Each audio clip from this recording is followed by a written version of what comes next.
창세기 6장 17절에서 22절까지 여러분 성경 나와 있으니까 다 같이 읽어보도록 하겠습니다. 시작. 내가 이제 땅 위에 홍수를 일으켜서 하늘 아래에서 살아 숨쉬는 살과 피를 지닌 모든 것을 쓸어 없앨 터이니 땅에 있는 것들은 모두 죽을 것이다. 그러나 너하고는 내가 직접 언약을 세우겠다. 너는 아들들과 아내와 며느리들을 모두 데리고 방주로 들어가거라. 살과 피를 지닌 모든 짐승도 수컷과 암컷으로 한 쌍씩 방주로 데리고 들어가서 너와 함께 살아남게 하여라. 새도 그 종류대로, 집 짐승도 그 종류대로, 땅에 기어다니는 온갖 길 짐승도 그 종류대로 모두 2마리씩 너에게로 올 터이니 살아남게 하여라. 그리고 너는 먹을 수 있는 모든 먹거리를 가져다가 쌓아두어라. 이것은 너와 함께 있는 사람들과 짐승들의 먹거리가 될 것이다. 노아는 하나님이 명하신 대로 다 하였다. 꼭 그대로 하였다. 아멘. 세상이 죄악으로 가득 찼습니다. 노아 때도 그렇고 지금도 그렇습니다. 세상은 지금도 죄악으로 가득 차 있고 노아 때에도 마찬가지로 가득 차 있어서 하나님 마음에 슬픔과 또 세상을 만든 것에 대한 후회하는 마음까지도 있었다라고 성경이 그렇게 기록하고 있습니다. 우리가 지금 이 세상을 보면서 죄악에 가득 찬 세상은 과연 어떤 모습일까? 질문을 던져볼 수도 있겠지요. 어떤 모습일까요? 아까 그림에 나왔던 대로 사람 죽이고 때리고 서로 싸우고 하는 그런 모습들만이 죄악으로 가득 찬 세상이 아니라 우리가 세상이 죄악으로 가득하다라는 것을 분명히 알 수 있는 한 가지가 무엇인가 하면 가치관의 혼돈 시대다라는 것이죠.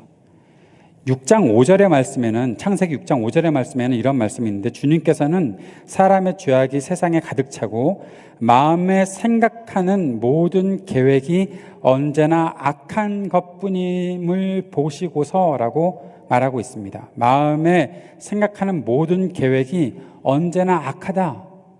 사람들이 가지고 있는 모든 가치관들이 혼돈을 가지고 와서 누구 하나 다른 진리, 진실, 또 정직한 것, 그런 것들을 이야기하지 않고 모두 다 흐트러진 삶을 살고 있다는 것이죠. 아이들이 자리를 옮겨 다니는 것에 대해서 이게 혼돈되는데 이게 아니에요. 여러분, 이건 자연스러운 거예요.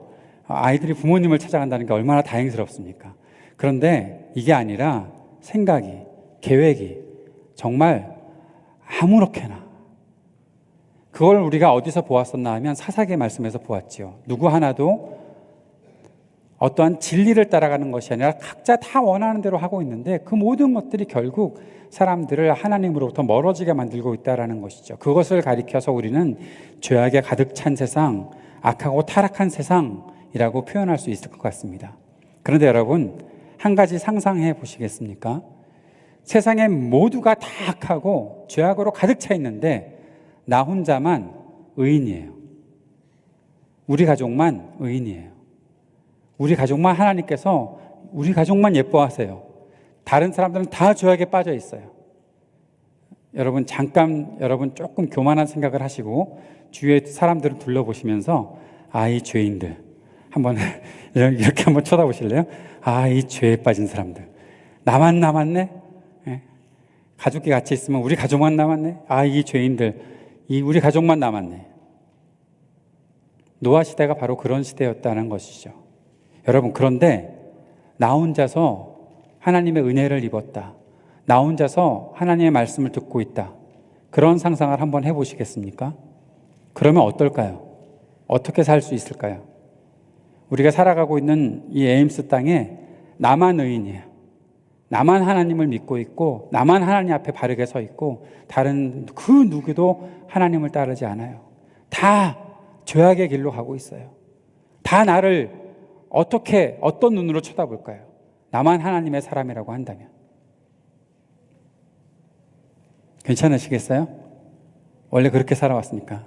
이 죄인들 맨날 살면서 이 죄에 가득 찬 세상, 아이고 참, 그렇게 살아왔기 때문에 뭐 별 의미는 없어진지 모르겠는데, 제가 상상하기로는 우리 아이들이 어디론가 떠나서 어디에서 뭐 대학을 다니거나 부모 곁을 떠나서 어느 새로운 세계에 가서 지내게 될 때 아마 그러한 생각을 할 수도 있지 않겠는가 생각하게 됩니다. 갈수록.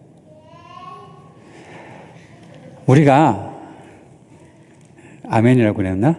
네. 우리가 하나님의 은혜를 입는 것까지는 괜찮을지 모르겠어요. 그래, 내가 세상 안 보고 살면 되지 뭐. 내가 오직 하나님만 바라보고 살면 되니까 하나님, 이 세상에 내가 같이 지낼 수 있는 거룩한 하나님의 사람들이 다 없어도 나만 오직 하나님만 바라보며 살면 되니까 그래요, 은혜를 허락하여 주옵소서라고 생각하고 지내면 될지 모르겠어요. 근데 여러분 꼭 하나 기억하십시오. 하나님께서 나에게 은혜를 베풀어 주실 때는 같이 주시는 것이 하나 있는데 무엇인가 하면 사명이라는 거예요. 하나님이 내게 은혜를 주실 때는 내게 사명도 같이 주세요. 노아만 은혜를 입었다.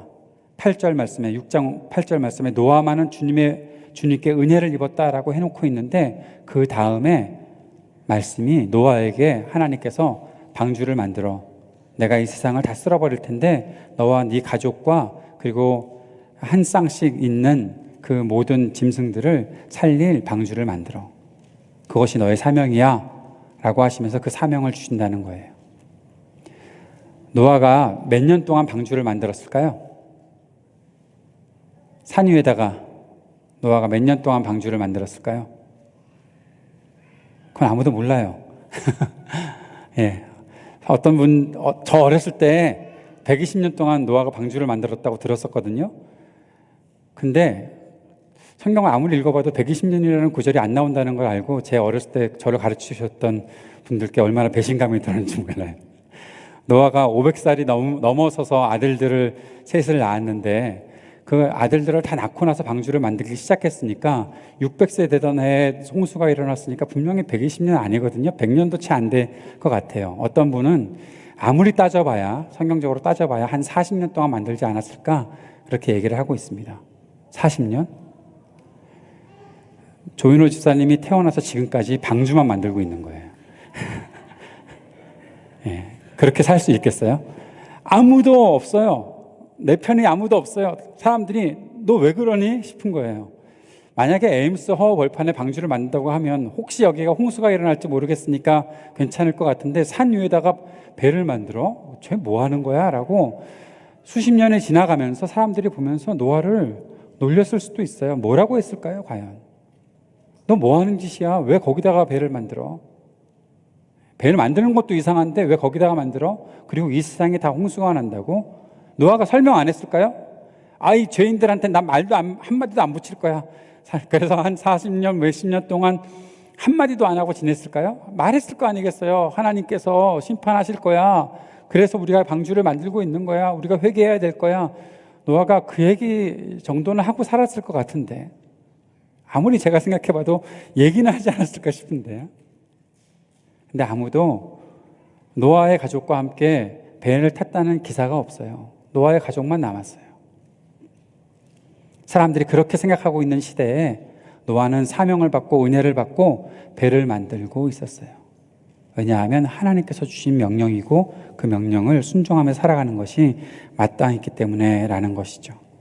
오랫동안 지속되는 순종, 잠시 반짝하는 순종이 아니고 오랫동안 철저하게.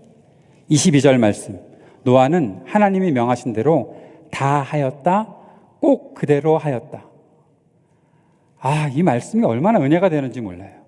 노아는 하나님이 명하신 대로 다 하였다, 꼭 그대로 하였다. 철저하게 그대로 다 지켜서 그 일을 완수했다. 그리고 나서 이제 홍수가 일어나는 것입니다. 홍수는 비만 내린 것이 아니에요. 하나님께서 창조하신 이 온 세계는 노아 홍수 이전에는 창공 위에도 물이 있었고 아래에도 물이 있었어요. 그런데 노아의 홍수 때 홍수 그러니까 우리가 뭐 비만이 내리는 거 우리의 머릿속으로 그거밖에 안 그려지니까 그러는데 위에서 있던 물들이 다 쏟아져 내린 것이고 땅 아래에 있던 물들도 다 솟구쳐 올라온 거예요. 그래서 40일 동안 비가 내리면서 모든 산들까지 다 잠기게 되었던 것을 우리가 보게 되는 것이죠.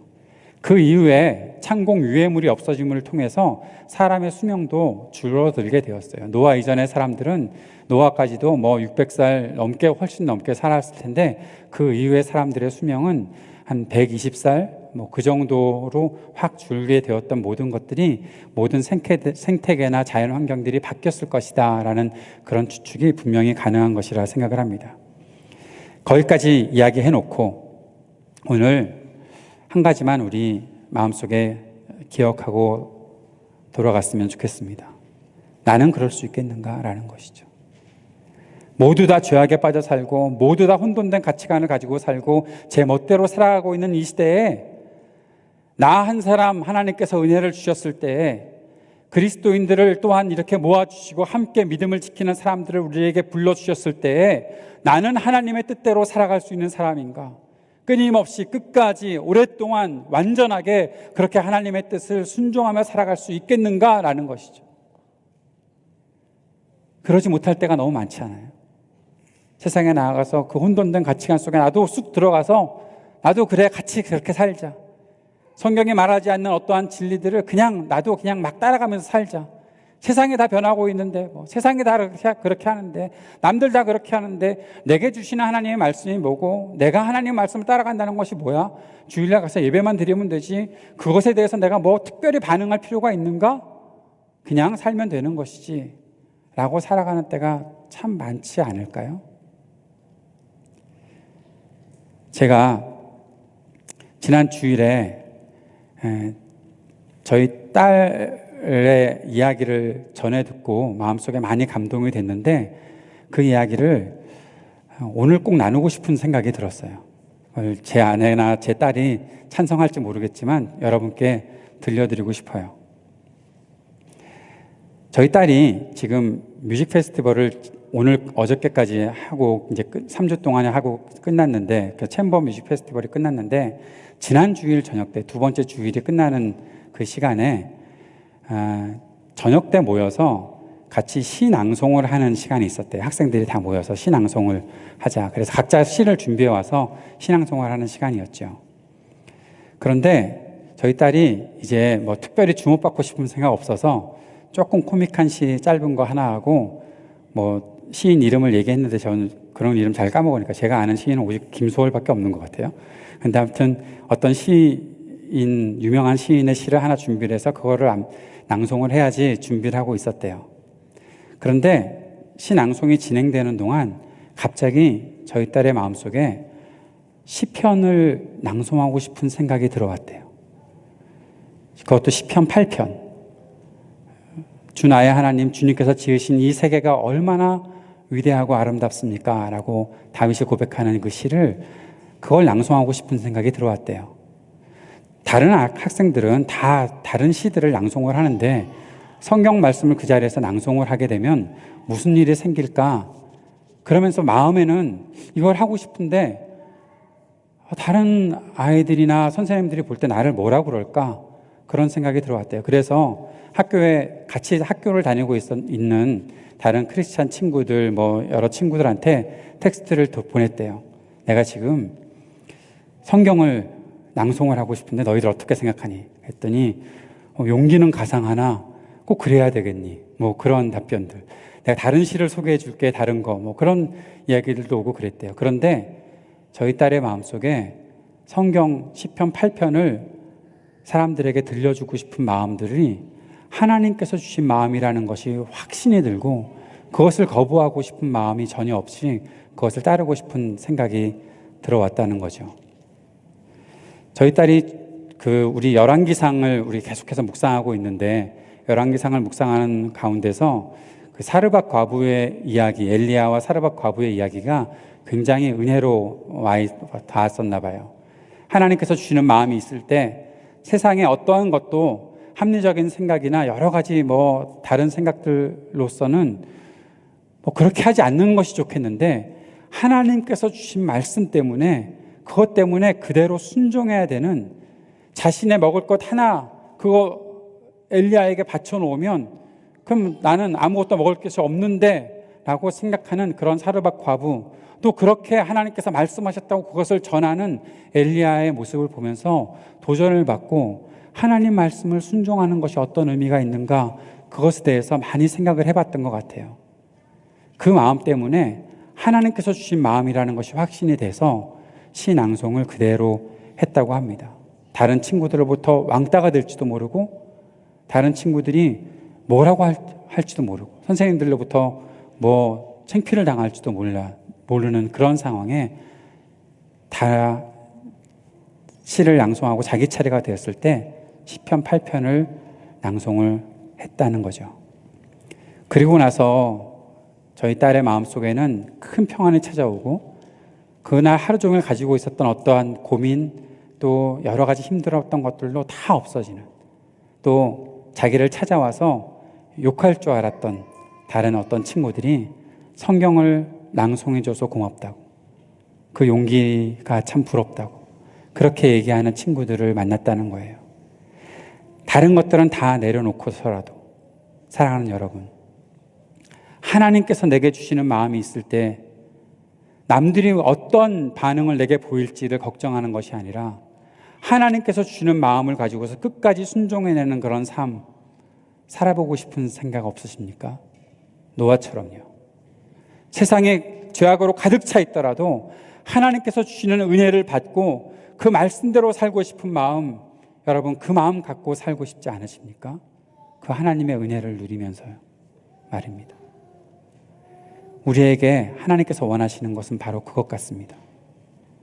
죄악으로 가득 찬 세상, 내가 너를 남겨둘 이유가 있는데 너를 통해서 나의 뜻이, 너를 통해서 하나님께 순종하는 삶이 이어지기를 원한다라고 원하시는 하나님의 그 마음, 노아가 가지고 있었고 그대로 순종했던 것, 우리가 바라보면서 우리가 앞으로의 우리의 삶 속에서 내가 끝까지 주의 말씀 붙잡고 살겠습니다.